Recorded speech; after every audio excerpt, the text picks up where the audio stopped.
বন্ধুরা, পিসি রাজ্যে কন্যাশ্রী নিয়ে এসেছিল। কেন জানেন?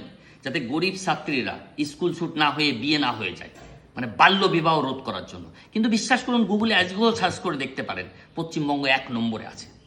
বিনামূল্যে পিসি বই, স্কুল ইউনিফর্ম, জুতোর ব্যবস্থা করে দিয়েছিল, কিন্তু শিক্ষার মূল্যায়ন করেনি, শিক্ষা মূল্যবান করে তুলেনি। পিসি আরও কি করেছিল? পিসি সাইকেলের ব্যবস্থা করেছিল। কেন? সাইকেলে চড়ে যাতে স্কুলে যেতে পারে। কিন্তু জীবনের সাফল্যের সিঁড়ি একটা ধাপও চড়তে পারেনি ছাত্রছাত্রীরা, দুর্নীতির কারণে। পিসি ছাত্রছাত্রীদের হাতে স্মার্টফোন, ট্যাব দিয়েছিল। কেন দিয়েছিল? যাতে বিশ্বের যে ঘটনাগুলো হচ্ছে সেটা ওই মোবাইলের মাধ্যমে দেখতে পারে। কিন্তু না, ছাত্রছাত্রীরা সেটা করেনি।